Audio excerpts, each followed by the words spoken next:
प्रणाम का अर्थ यूं नहीं है कि देखा देखी कर लिया फिर उठ लिए और फिर मन में वही बकवास नहीं। इस मन को और इस परमात्मा के ज्ञान से इसको नम्र करना है, इसका अहंकार तोड़ना है, इससे अभिमान टूटता है। दास को पता है एक छोटी सी पोस्ट थी जेई की और पता नहीं क्या समझा करता अपने आप ने।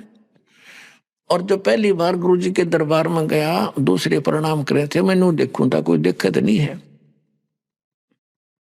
वो जान पहचान वाला, और फिर प्रणाम करी। इतना अभिमान था, अब बेइज्जती होगी। और आज फिर जब ज्ञान हुआ, क्योंकि जब तो हम खाली हो लिए थे, भक्ति थी नहीं, और भक्तिहीन प्राणी इतनी अकड़ किया करता है, भक्ति युक्त प्राणी कभी अकड़ नहीं करता, उसमें स्वाभाविक ऐसा गुण होता है। और फिर ऐसा भाव बना, प्रणाम ना करे इतना दिल नहीं डटे, चाहे रेत में लौटना पड़े, चाहे गारा में गुरुजी दिखे, और समर्पित और न जल करा, क्योंकि हमारी भक्ति बढ़ गई। जैसे आप देखते हो सरसों बोते हैं,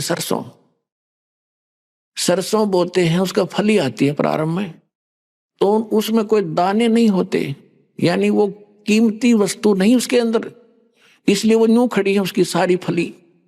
और जो जो वो दाने बढ़ते जाएंगे, परिपक्व होते जाएंगे, इतने झुक जाएगी न्यू, और धरती पर टेकने न छूने को हो जाएगी, क्योंकि अब उसमें कीमती वस्तु विद्यमान है, उसमें वो धन आ गया। तो इसी प्रकार जिस व्यक्ति में भक्ति बढ़ती चली जाएगी, वो सरसों की तरह उसमें भक्ति धन इतना जोर देगा कि वो धरती में टिका के रखेगा, टेकन न हो जाएगा। यानी जड़ों प्रणाम तक करूँ और चाहे रेत में लौट जा दाता के लिए, इस माटी का के बनेगा, या कल फूक दी जाएगी, इसके ऊपर गधे लौटेंगे, कुत्ते लोट मारा करेंगे।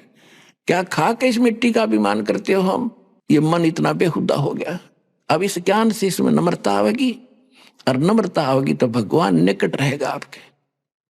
अभिमान परमात्मा को कति पसंद नहीं, और हम उसको ज्यादा लिए फिर रहे थे, तो ये व्यस निकाला जाएगा अभिमान वाला। इस परिणाम से